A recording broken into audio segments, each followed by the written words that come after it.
Good morning. I am so excited to be in front of you again. I am so very thankful to Team Temple Fest for inviting me to this amazing, amazing event. Being here last year was absolutely the highlight of my year. So the minute they said, could you please? Absolutely. So today we're going to talk about plant-spirit relationships. A lot of the material that we're going to be working with is expanded upon in Sacred Plant Magic, which comes out tomorrow. Woo! So I want to start with a moment. When I wake up in the morning, I stretch. I usually grab my phone. I tell you, oh, don't do that. I have to. Make sure all my people lived through the night. I get up and I wander downstairs. And in the kitchen, I have one of those Zojirushi instant hot water. It's amazing. Those of you who drink tea, especially if you're an all-day tea drinker, hot water on demand. So I open up my tea cabinet. Something usually falls out. And I say, who do I want to be today?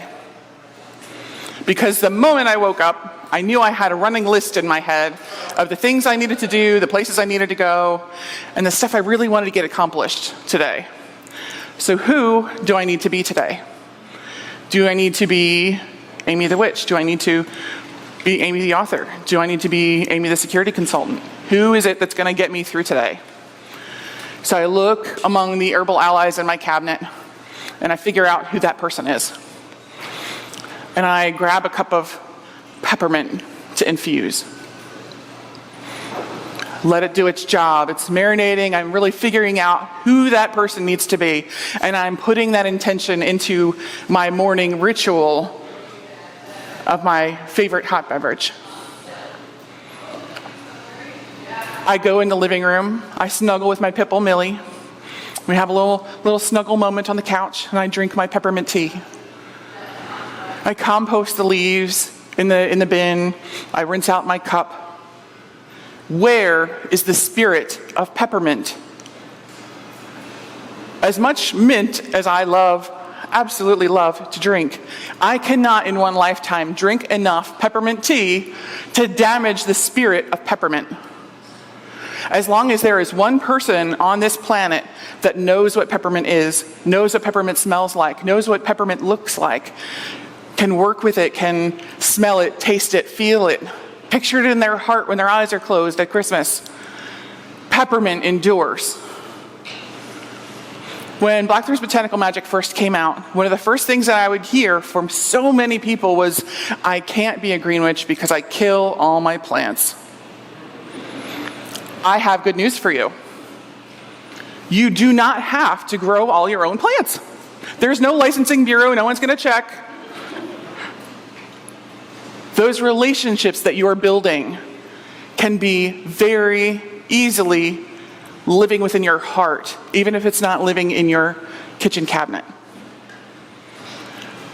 That is, if you walk away with nothing else today, I want you to understand that you can build relationships with our plant allies through spirit, through those personal relationships. It doesn't have to be something that you only can grow in your own corner garden. If all you can grow is mint, that's a pretty good start. But you do not have to grow anything to work with the plant allies that we're talking about today.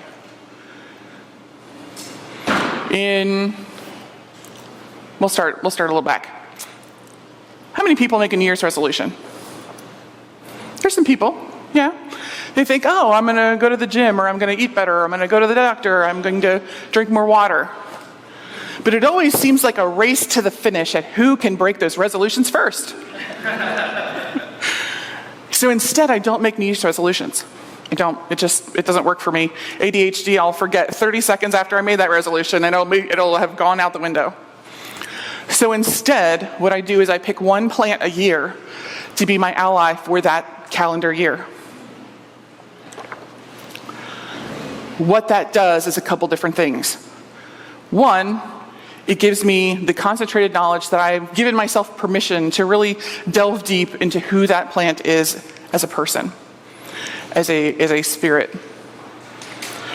But there's always a way that energy affects how I view that year in almost a divinatory capacity. My plant spirit for 2020 was mugwort. Whoa. Thank you. Somebody gets me. I love you, Devin. So, the connection that happened with this plant spirit. We started on January 1. We said, okay, I'm going to work all the way through. And then the entire world shut down. And I thought, well, I'm an author. I write from home in my jammies anyway. Like, nothing changes. I didn't realize how hard that would be. I really oversold the jammies. But the important part was that when I was frustrated with having to be at home, when I was frustrated with my neighbors trying to blow my house up, yes, that happened. Every step of that, mugwort was with me.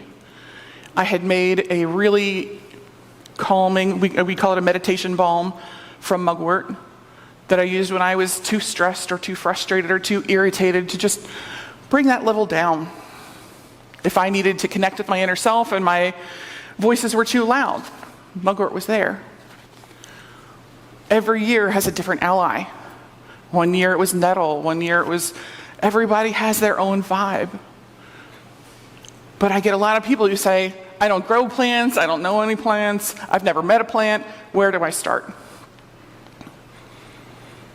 A lot of people in this room have a kitchen cabinet that may or may not be filled with herbs and spices. Okay?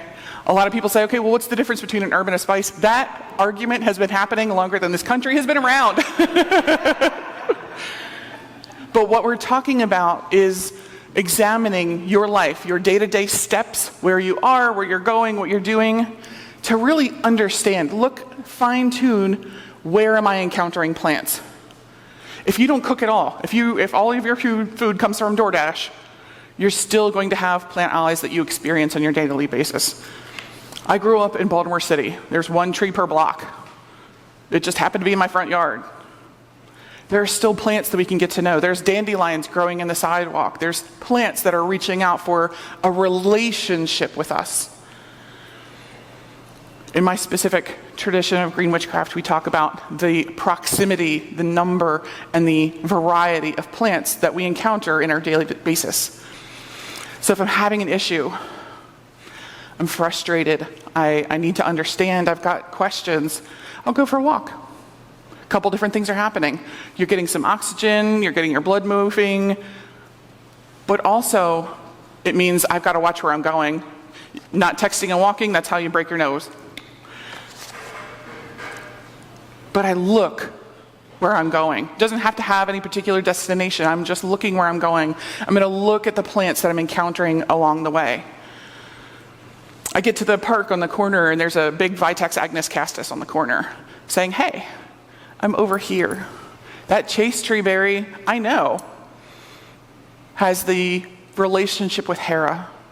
So I can talk to this plant about relationship issues that I might be having. These plants are reaching out for this vigorous desire for a relationship. So you can connect with those plants that you encounter on your walk.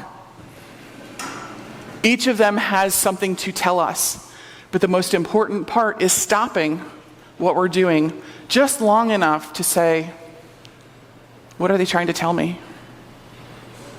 So, a number of years ago, oh goodness, that's probably 10 now, I walked out of my front door.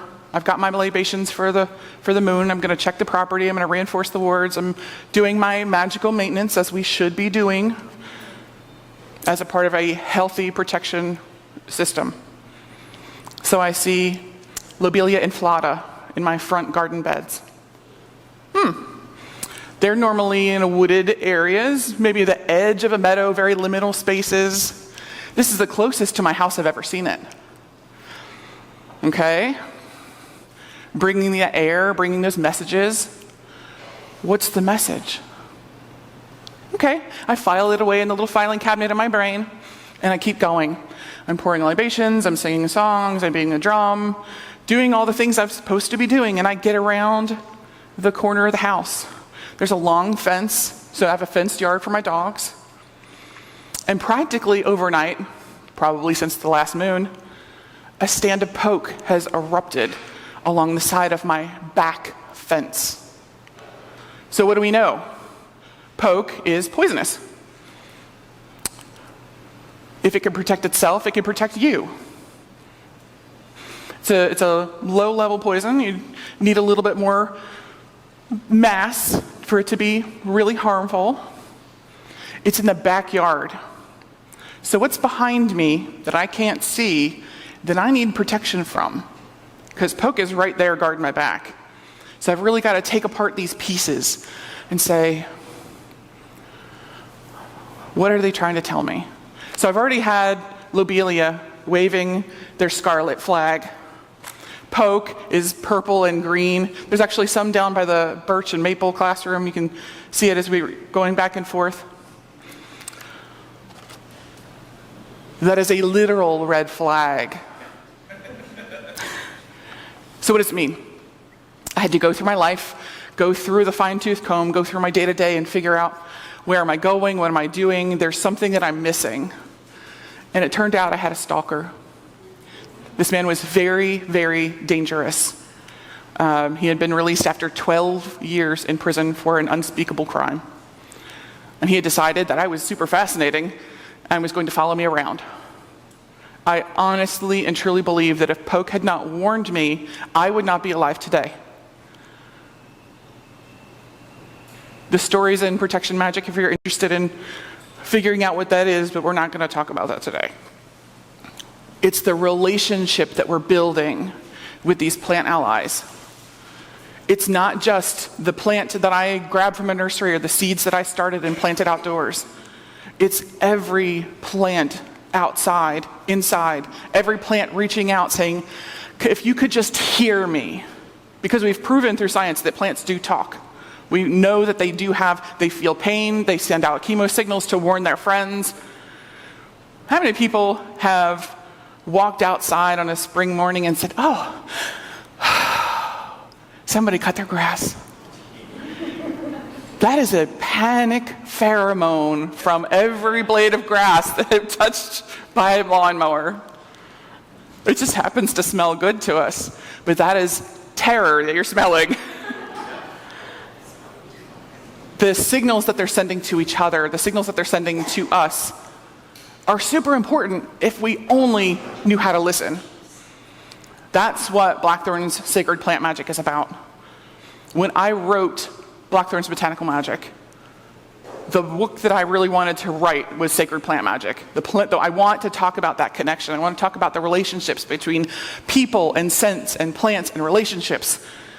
Because I genuinely feel in the soul of my being that if we could just take a minute and listen, our lives would be so much better. Our relationships with each other would be so much better if we just had the minute to listen. How many people here have an allergy? Yeah, it's a real thing. This is something that is controlling a lot of aspects of our lives, whether it's medication, whether it's food. It's something that lives in the back of our mind at all times. And it gets to the point where there's a little part of us that has a panic when you smell that smell or you know that someone says the right word. You're like, oh, peanuts. Oh, I get goosebumps, I get chills. Is there something we can learn from those relationships? Absolutely. I mean, there may be a reason, there may not. I'm absolutely not suggesting to go and find the thing you're allergic to. Don't do it. What I am saying is that meeting the spirit of Peanut in your inner landscape, to have a discussion about what you can learn from each other, is going to do so much for you as a person. Not just your feeling in your heart, but in your agency,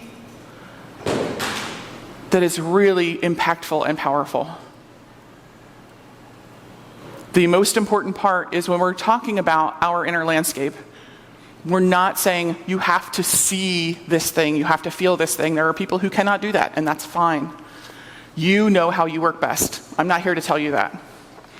What I am telling you is that making space in your life to connect with individual plant spirits is going to be really incredible. So how do we do that? There's 2 different levels, we'll say, that we can talk about. There's the mint plant in your corner garden. We're going to have a very nice relationship. I'm going to bring you water, I'll bring you fertilizer, I'll cut you back if we need to. We'll have a relationship. But the relationship between me and this mint plant is similar to the relationship between me and my Catholic neighbor. We might trade zucchini bread. We might bring over eggs if somebody needs something. I might bring you soup if you're not feeling well. What I'm not doing is asking the Pope to bring me soup. They may have similar ideas about what things are happening, what things are going, how to work with those ideas. But we don't have that kind of a relationship. The spirit of peppermint is going to be vastly more varied, very available than the smaller mint plant in my garden. It's going to know me as a person more rapidly than the entire spirit of peppermint. Because this individual plant only knows its individual life. It's going to have the same magical uses, the same correspondences, the same feelings and thoughts about a lot of things. But if this peppermint plant grew in a sidewalk in Baltimore City, just struggling to peek out between the concrete slabs, to eke out an existence of its own, it's going to have a completely different energetic signature than a pot of mint that was grown in an organic farm in Denver. They're both mint. Great, fantastic. But they're absolutely going to be something you can work with in 2 different ways based on their thoughts, feelings, and perceptions. In aromatherapy, we talk about chemotypes. Because the environment, the temperature, the signature, the contents of the soil are going to be different. But guess what? That's why it's so incredible when you can develop those relationships. If you cannot work with a specific plant, if you don't have access to it, you haven't met, don't have a working relationship yet, there's something even better you can do. How many of us have seen a mob movie? Just anyone, The Godfather, doesn't matter. You can go to the head of the family and say, this is what I need. So, the mint family is enormous. I have the number here. How many genera? 236 genera in the mint family. Genera is the plural genus. 236. If you go to any seed catalog that you can find in the mail, so send the internet, bring me your catalog. You'll find pages and pages and pages of different mints that you can find. But there's 236 even genera of plants that you can talk to. Agastache, Hyssopus, Lavandula, Melissa, lemon balm. Every single one of these plants is part of that mint family. So if there's something you need from lemon balm, there's something you need from bee balm, Monarda, and you just haven't quite gotten there yet, you can go to the head of the mint family and say, hey, let's talk this out. I really need some help. My magic it's really important to me. This is a very pivotal issue, but it's just not clicking. Go to the head of the family. Say, this is what I need, especially if you're allergic to something in that family and it's not safe for you to work with that plant directly. If you're allergic to apples, the rose family is ready and waiting to find you something else in that family to work with. We have taken so much time to figure out the individual associations, the meanings, the vibe of each plant. 9 times out of 10, it's based on the way that it looks, the way that it bracts, the way that it flowers. And we've taken the time to put it into individual categories, and we've really written this stuff down. But it's not arbitrary. It can feel that way sometimes. You're like, oh, well, it's Monday at 11:11. I must need this magic. But it's not arbitrary at all. In India, there was a really fantastic ship saying, I'm going to take people things they need. We're going to be at sea forever. By the time we get there, okay, we're going to take people where they need to go. So they took an entire shiploads of India ink, of beautiful scarves, textiles, and they are at sea forever. They go around, they refuel in South Africa. They continue on to England. And by the time they get there, everything's rat-infested and gross and torn apart, and you've just wasted an immense amount of money because barely any of this is now saleable. It's moldy, it's ratted. No. This will not do. How do we fix that? Well, I noticed that this plant that grows over here, I noticed that the rats don't really like it. It keeps things from getting moldy. So we're going to layer this beautiful textile with patchouli leaves, fabric, leaves, fabric, leaves, fabric, leaves, stacked up to the ceiling. Now we're going to see what happens. So we take that same trick, refuel in South Africa, go on to England, and we get to the very beautiful port where we hang up our fabrics. Pour out the patchouli, hang up the fabric, pour out the patchouli, hang the fabric up. And what happens? You start selling these beautiful, expensive textiles that people are ogling from the marketplace. They're gorgeous and they're fabulous and they're exotic. Oh, the faraway lands. But what happens is that every one of these fabrics hanging in the wind is now drifting the air, filling it with patchouli. So the number of people in that marketplace are there to buy supplies for their home, textiles for clothing, ink to run their households with. They're all thinking about money. So they start connecting the smell of patchouli with the thought of money. Patchouli and money, patchouli and money. Okay, let's keep that. So we come up with these ideas that patchouli equals money. So you read a book now, 2024, say, oh, patchouli, money, okay? And we take it for granted that this is hundreds of years of magical practice, of work, of tiring study, translating older manuscripts, and really taking that time by understanding the stories of what these plants want to tell us. When I was writing Botanical Magic, something tremendous happened. It doesn't happen very often, but it does happen. A plant that we work with, especially in this country, almost every day, was reclassified. They changed his name. Everything changes. They said, you know what? The flowers of rosemary really make it was in the mint family. We're really thinking, no, no, it wasn't. We've got to change it. So halfway through writing Botanical Magic, I had to go back and edit all the Latin names and everything. I'm sure if you look at it, there's still an odd one in there somewhere. So salvia, the family of salvia, has 987 accepted species in its family. Rosemary is not one of them. Garden sage, Salvia officinalis, clary sage, Salvia sclera, white sage, Salvia apiana, diviner's sage, Salvia divinorum. They're just 3 plants in the salvia family, and they vary wildly. So just using their first name, salvia, doesn't tell us mostly anything.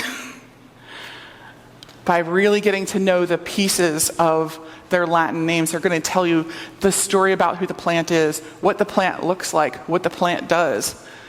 Because that name is a really important piece of not just its history, but its practice, its lore, and its connection to people. When people say, oh, you know what, that lavender, I like that stuff. We're going to use some more of that. It leaves out a big part of the story. There's lots of different lavenders out there. There's different varieties, there's different colors, structures.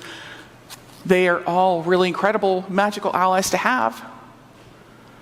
But unless you know who its parents are, where it's going, where it's come from, you're going to miss some of that story. Lavender has some friends, some part of that family, and at least one child that we know of, lavendin. It's also called green lavender or lemon lavender, citrus lavender. It's actually used in England in hospitals and in America in veterinary hospitals for cleaning, because we really think and associate the lavender name with cleansing and healing and support. But lavendin has so much cleaning power that they're sterilizing hospitals with it.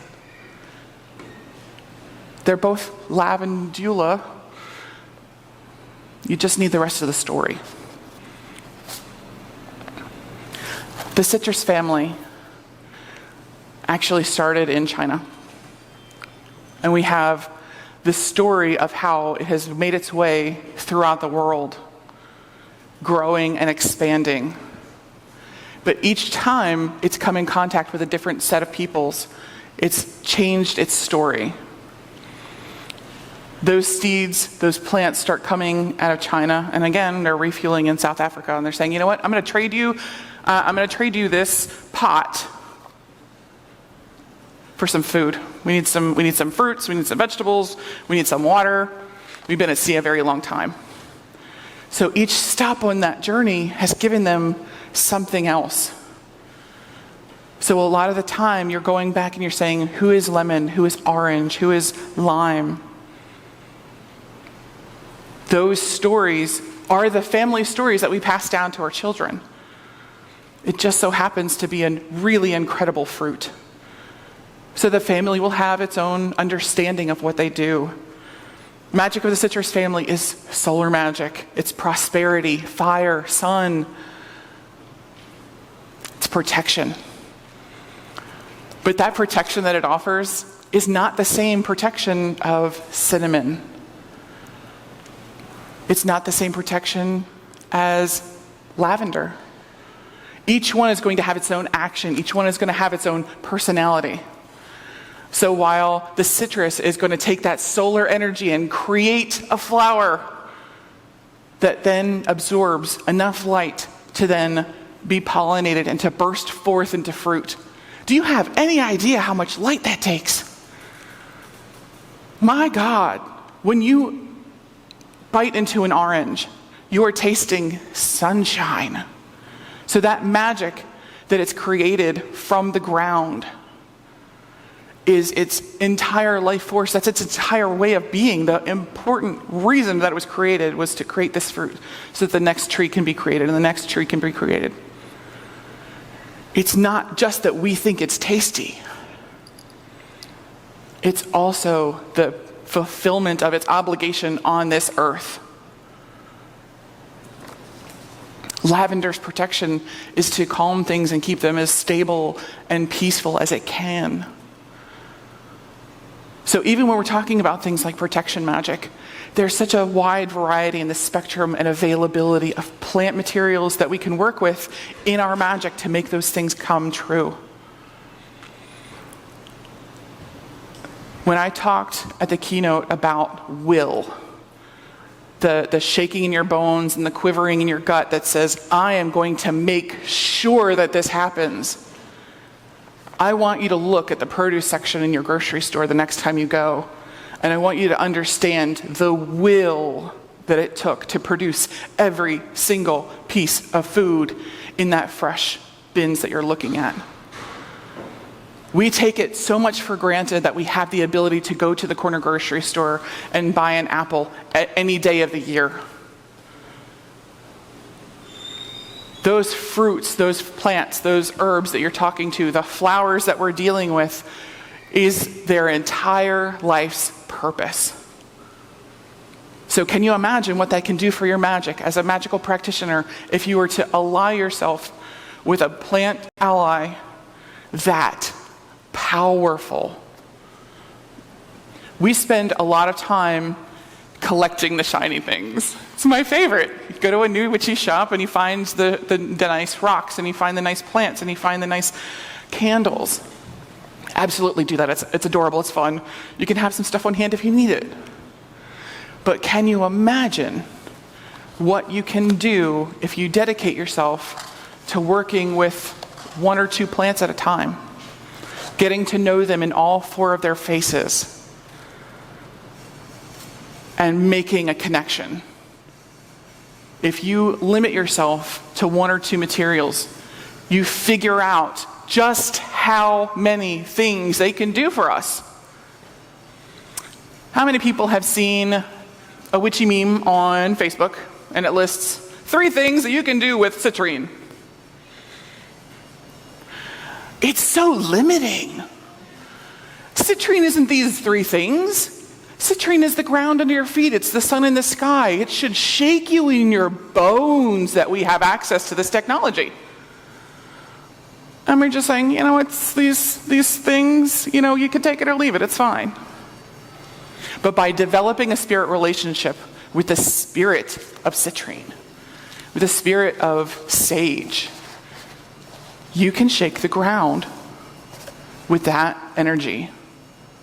Because now, once you've developed the spirit relationship, it's no longer just some dried stuff in a jar that you sprinkle around your candle and move on with your next spell. Okay, it's done, it'll do its thing. No, my God, no. That is an entire life that you're holding in your hand. Make it worth something. Because once you've developed that spirit connection, you have the ability to work outside your city, outside your state, outside your biome, and outside your epic. You can develop plant-spirit relationships with plants that have not existed on this planet in thousands of years. They just need someone to remember them. How many people were grown up learning about Santa Claus? Yeah, everybody, mostly people. At 8 years old, my niece Emily comes to me and she says, "Aunt Amy, I have a question for you," in a way that only an 8-year-old can. Makes the hair on your arm stand up. What are you going to ask? And she says, "I know you'll tell me the truth." Well, shit. Okay. I've got my listening ears on. And she says, "Is Santa Claus real?" Because the kids at school say he's not, and Mom and Dad says he is. Is Santa Claus real? I know you won't lie to me. And I said, yes, but not in the way that you think. When we talk about Santa Claus, when kids are really young, we talk about the guy that lives in the North Pole who's got a toy maker and, enslaved people working for him. It's a very tenuous relationship. Not happy with it. And that's what we tell kids Santa Claus is. And she says, "Okay, well, I'm listening."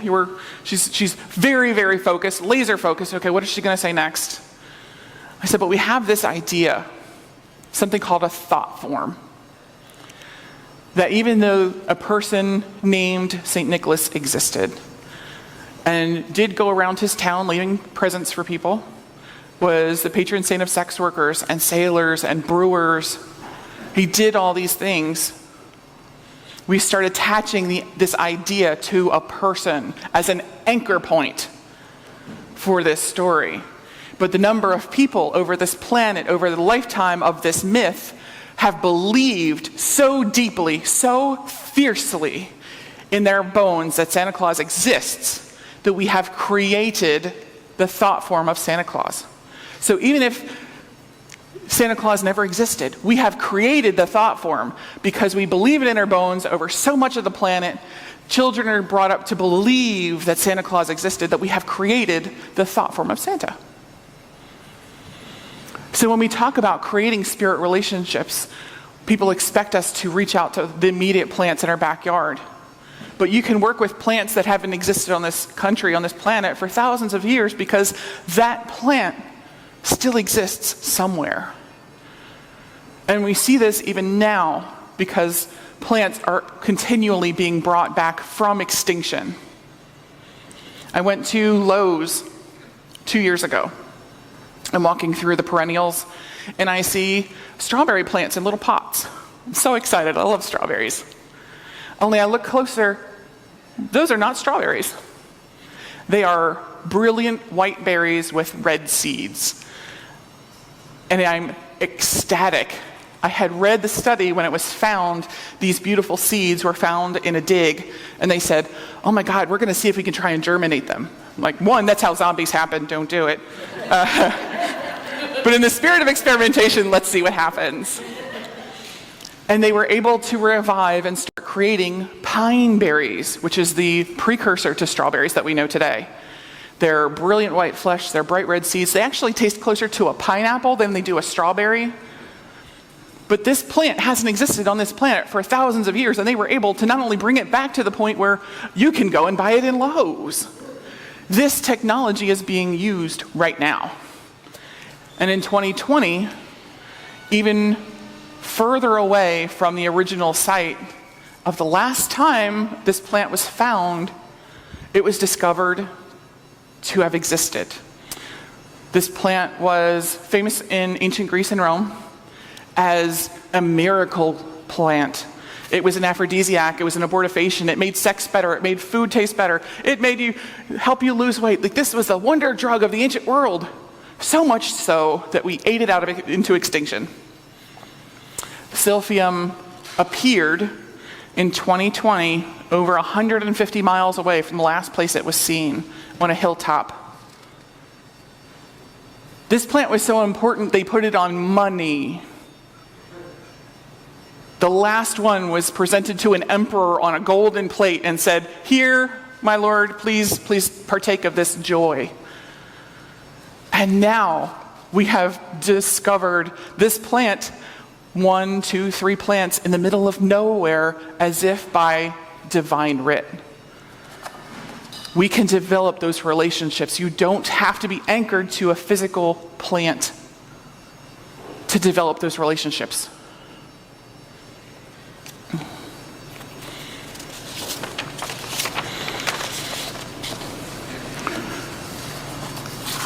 So when we wake up in the morning and we pick out our tea, we decide who we want to be for the day. We decide which plant ally describes who I'm going to be the best self today. It's no longer limited to the things that are in your cabinet. If you want some mint tea, fantastic. Bravo, have some mint tea. I need some chai in my life. I need a little black pepper. I need some cardamom in my life. Fantastic. Making yourself a magical tea is just as easy as making yourself a cup of mint. Because where is that magic? It is in with every single person in this room. It's not in the plant material just by itself. We have the associations, and we have the understandings, and we have graphs and charts and books full of material that'll tell you about it. But you know who the best one to tell you about that is? The plant themselves. When I was writing Botanical Magic, it was really important to dive in, and I spent days researching single lines in text and tearing my hair out and yelling at the walls. It's very glamorous. But my favorite piece that I took away was, I had worked with lavender for 30 years. And I found a piece in an older manuscript somewhere that really clicked in my brain. I know that a book is alive when it wakes me up at night. I've got to go and write something at 2 in the morning. And that particular 2 in the morning was about lavender. Because we spend so much time saying, okay, lavender, that's that stuff in spas. You know, you see it in the candle aisle at every single thing. There's 30 things that smell like lavender. But the magic of lavender is so airy and incredible that it has an association with secrets. So if you really need to get to understand someone, if you want to figure out the things that make them tick, Developing a relationship with lavender is really great because they will tell you their secrets. They will help you figure out the things that you need to know. When we talk about intercession through saints, the spirits of our plants can be just as powerful intercessors. Maybe more so because they have a longer history of use and understanding. But I want to talk about that word for a second. It's very common to hear Magical Marketplace in the vendor room, I use this citrine for protection. I use this rose quartz for love. But that word, use. That is probably the most taker culture word I have ever heard. Because it assumes that this plant has no agency. That this plant, this crystal, this spirit has no say in the magic that we work with it for. So I try very hard not to use that word. Because I want every person in this room to understand that the connections that we're building, the relationships that should shake the foundation of who you are as a witch, is moving away from that mindset of use. Because magic is agency, right? This is the thing that just is the center of my being, is the empowerment of agency and of consent. How do we embody that? There was a really beautiful place at registration and check-in with a gorgeous amber vial full of black pansy flower essence. I'm so excited to work with this. You do have no idea. So say you wanted to make your own flower essence when you get home. This has inspired you. You want to get to know black pansy.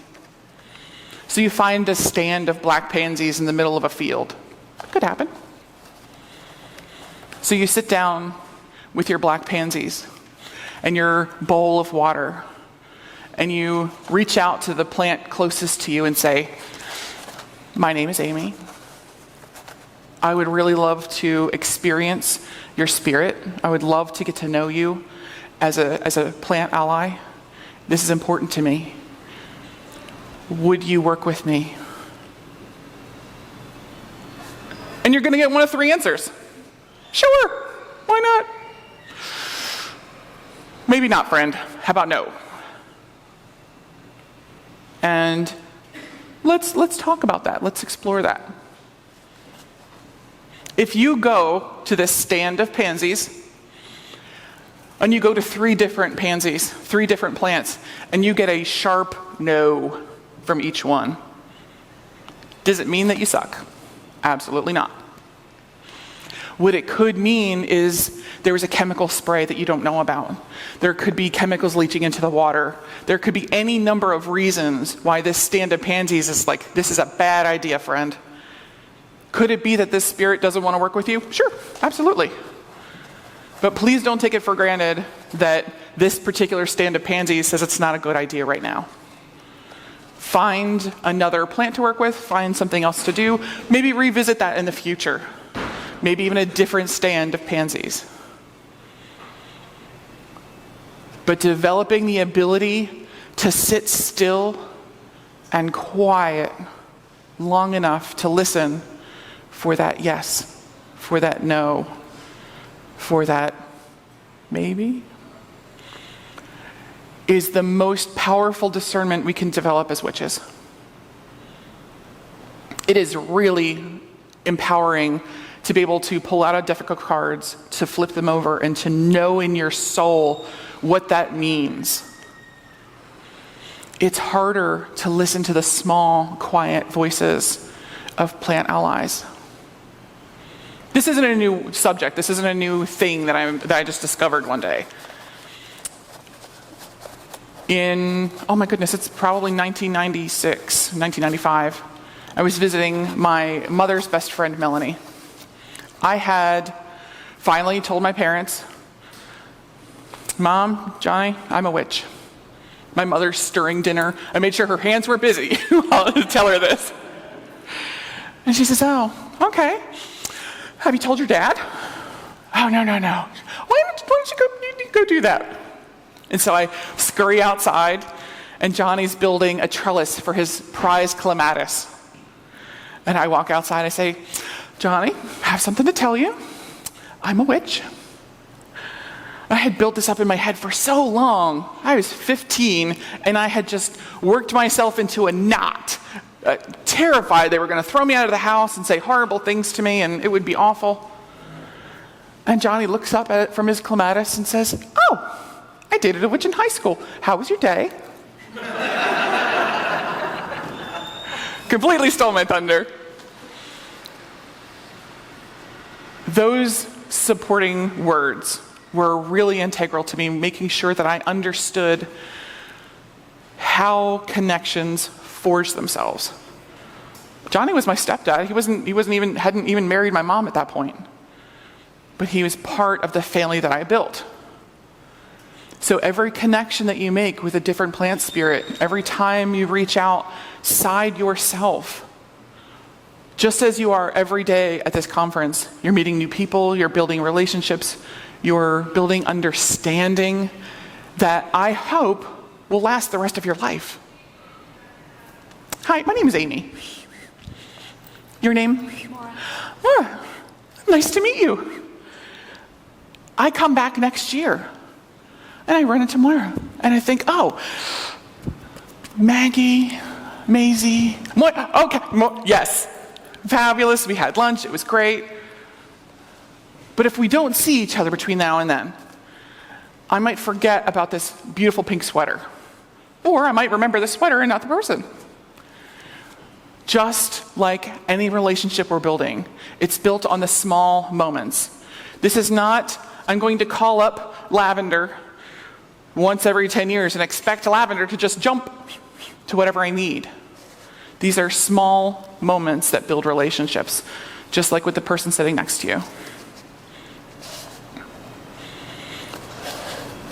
So we go to our morning cabinet and we pull out nettle to make some nettle tea. Wonderful. Perfect. But what if you're not someone who drinks tea? How many coffee drinkers do we have in the room? Yeah. Coffee is a plant. Chocolate is a plant. All the herbs and spices in your cabinets, plants. Don't discount the people, the plant spirits around you just because they're there every day. That is one of the most detrimental things you can do, is to discount those allies just because you have repeated exposure to them. There's enough garlic in my kitchen to choke my Aunt Josephine. But that doesn't make it any less potent because I work with it every day. In fact, those are some of the relationships that are the most important because we work with them every day. So if you think, I don't have any plants in my life, I can't work with plants, I can't be a green witch, I can't do this, I can't do that, absolutely not. Go into your spice cabinet, go into your office, go into the ficus in the corner of the office that is slowly suffocating because it doesn't have enough water to it. Each and every plant. If you're waiting for your Uber to take you to work in the morning, you're leaning up against a tree in the shade because it's hot, you have a relationship with that tree. You're venting about your boss on the phone, waiting for the Uber, giving all of this oxygen and carbon dioxide exchange back and forth every day, back and forth. These are the relationships we're talking about. So don't discount your experiences because they are every day. Those of you who were in Byron's class yesterday, remember, there is no mundane. You get this life. I only get one at a time. I don't know about you. I get one at a time. So it's really important that you don't spend your time waiting from full moon to live your authentic self, that you don't live from Temple Fest to Temple Fest being your authentic self.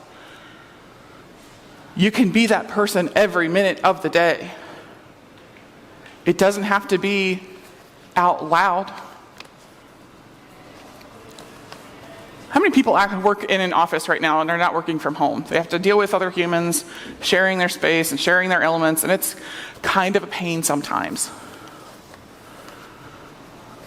I used to have an office where I could have a ritual candle burning. I could burn incense. I could decorate my desk with rocks.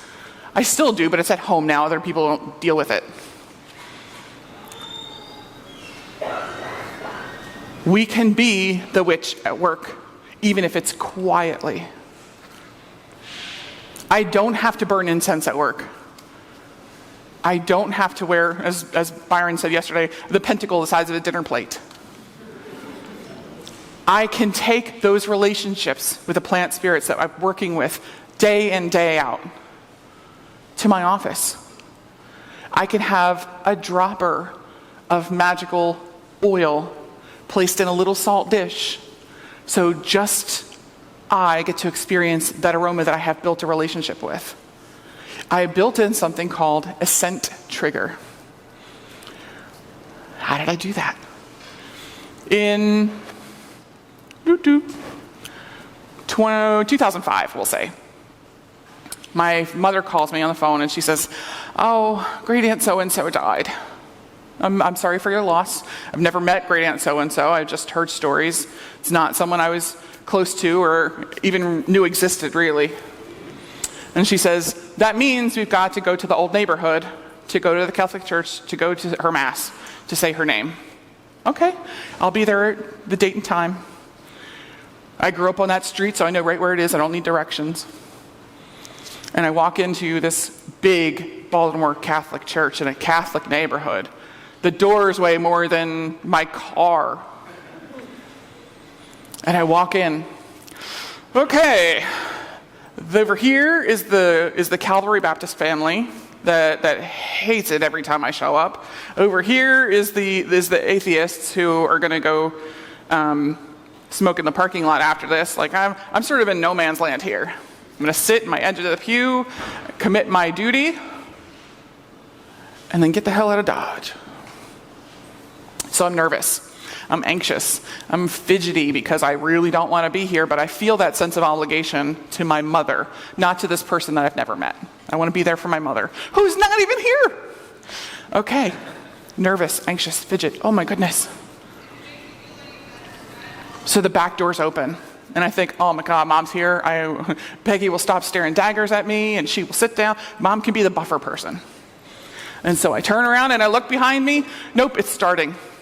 We've got guys with flags. We've got guys with candles. We've got guys with incense. We've got somebody pushing the casket up through the processional and the priest all the way bringing up the rear.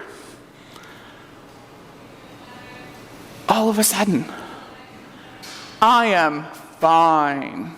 I went from nervous and fidget and anxious and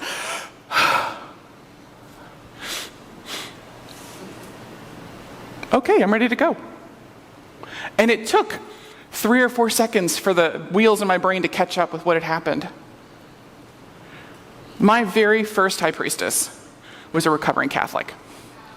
So our ritual room in the back of Bell Book and Candle in Baltimore City in 1998 is a room about 6 feet by 10 feet. So we can fit a good bit of people in there. But this woman would smoke out the ritual room so fiercely that you could not see 6 feet across the room to the person on the other side of it for the love of frankincense and myrrh. So the moment that processional came in to start the funeral, my body said, "Oh, it's time for ritual. I'm ready now." And I grounded and centered without thinking about it. I had no cognitive, I guess this is time. My brain just did it automatically after a decade of smelling that scent, grounding and centering, and we're ready for ritual now. I built in that scent trigger without even realizing that I was doing it. But this is something that you can do yourself on purpose. It works better if you're using a subtle blend instead of a single note, but they both work really well. Just by building in practice and habit. So I said, I need something to remember the strength of the goddess. That's actually what I called it, strength of the goddess. It's in Botanical Magic. It's a blend of frankincense and lavender and clove and black pepper. So we have the sanctification, we have the clear speech of black pepper, we have the grounding and the association with spirituality. So I bring all those disparate pieces together into one person, and it reminds me, I am a child of the goddess. And so what I do is I put some on a nasal inhaler, nasal cannula to smell and put it in my pocket, keep it on me at all times. Because if I wear it as a perfume, what happens? After a bit, I'm going to go nose blind to it. My brain is going to say, this is not a danger. We can turn down the volume on this awareness. So I can keep it in my pocket, I can put it in a scent locket, I can put a couple drops on my desk and remind myself that the bully of the office has no power over me. But I'm building in the practice of smelling this when I'm happy, when I'm frustrated, when I'm scared, to just bring all those pieces together. Because when I do this, I have that inhale, expansion, exhale. I'm reminding my body that I am in control. If it helps, if you need a little bit of boost, say your name to yourself. Not only does it remind yourself that you're in control, but what's the first thing that happens when we're children? When you learn your name, your parents are so excited that you figured out that you have a name, that you get applause and you get high fives and you get praise. I'm so excited. So it builds in that memory loop in our brain that says, my name is good, my name is my own, whether that's a name you choose or not. When you say, I accept this as my name. When you say, my name isn't John Smith, it's Aurora Lightbringer. You have stated to the universe that this is who you are. So remind yourself, if you need a little bit of stability, a little bit of boost in your solar plexus, tell yourself, remind yourself that you have a name, that this is who you are. So every time you experience your strength of the goddess, you're taking that breath in and holding it, holding yourself, and releasing it, remembering that strength. And you can do it with anything. One of the really important parts about this practice.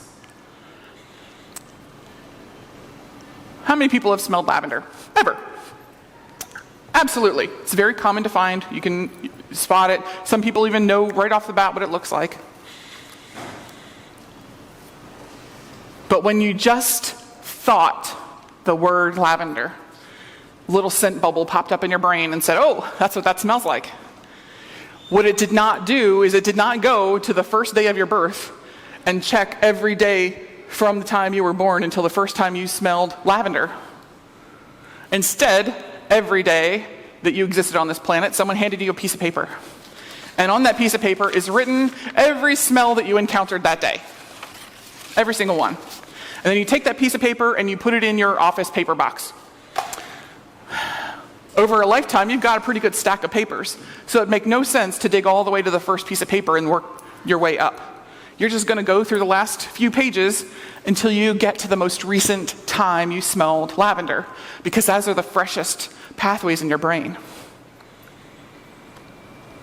So when you smell circus peanuts for the first time in 35 years, and you're going, I feel like I can almost grab it. It's going to take a second for you to go back through those pieces of paper until you find circus peanuts. Because what happens is you're remembering the last time you remembered that thing, not the first time. So with scent-related trauma, we have now made a copy of a copy of a copy of a copy of a copy of that scent. And we've now blurred those thoughts, feelings, and memories. So we can overwrite traumatic scent associations intentionally, on purpose, and remove those traumatic feelings that live in our bodies, because we know trauma lives in our bodies. If Byron came running in the back door at full tilt, came running through here and slapped me across the face, what happens? My thinking brain is no longer engaged. It's left the building. Elvis is no longer in the building, and just my bodily reactions are going a mile a minute, which slows everything down. Bless you. What that does is it allows us to respond in kind. We need to make sure that we're safe, we are protected, we have a response planned. Okay. I can't be thinking, well, if I hit her back, I'm getting thrown out of Temple Fest. I'm never going to be invited back. I'm probably going to need a lawyer. I can't be thinking that. My job is to survive. So that's why scent-related trauma memories don't just pop up until we have those triggers present. So if we can overwrite them with pleasant, warm Temple Fest memories, for example, I know that we can get to the point where you don't smell oranges and want to vomit. It's a process, but it is so, so very worth it. Because once we can release the traumas that live in our bodies, we can work on the ones that live in our heart, we can work on the ones that live in our solar plexus, we can work on the ones that live in the edges of our mind. Because you deserve to exist in your body in safety and in comfort. And the plant allies that you develop relationships with are just the ones to help you do it. So, in sacred plant magic, developing each of these relationships, making recipes, there's of course going to be perfume oil recipes, there's going to be diffusers, candle rituals, developing an understanding of one plant at a time. There are plenty of really, really good books out there that will teach you the art of perfumery, that will teach you magical essential oils. That's not what this is. We're developing relationships over the lifetime of a plant, over your lifetime.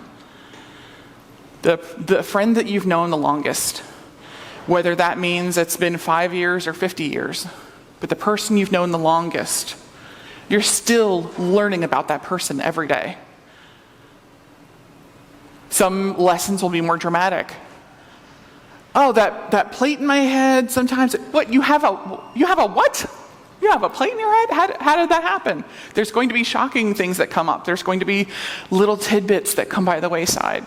Lavender saying, hey, I know their secrets and I will happily tell you the tea. Allow yourself to grow into those relationships. I always suggest starting with 1 or 2, maybe 3. But the point is to learn as many things about them as you can before you make new, longer-lasting relationships with other plant allies. Do not feel that anyone is asking you to memorize a stack of plant cards this thick. You can't do it. It's not feasible, and it's not reasonable for anyone to expect that of you. We're developing relationships over time. So does that mean there's going to be gummy recipes in Sacred Plant Magic? Yeah, there are. Does that mean there are fruits and salads and perfumes and rituals? Yes, because we're building a whole practice from the ground up. We're not dropping you into the deep end and saying sink or swim. That's not reasonable, and that's not how anyone learns. We want you to learn and nurture yourself in comfort and safety, not in survival mode. You may do really effective magic there in short bursts. It's not sustainable. So I want everybody here to really take the time and look at their lives, what their life looks like day to day. See where those plants have made themselves known and start to feel out what your need looks like. Because the first thing that will give you a great idea is that scent. When we experience walking through the perfume shop, going through the essential oil bins at the nearest witch shop, go for the things that smell the best to you right away. Save the stuff that you have a very strong visceral reaction for a little while later. Because the stuff that smells really good to you is going to be the stuff that you are really needing right now. And that is a divination that's worth doing pretty regularly.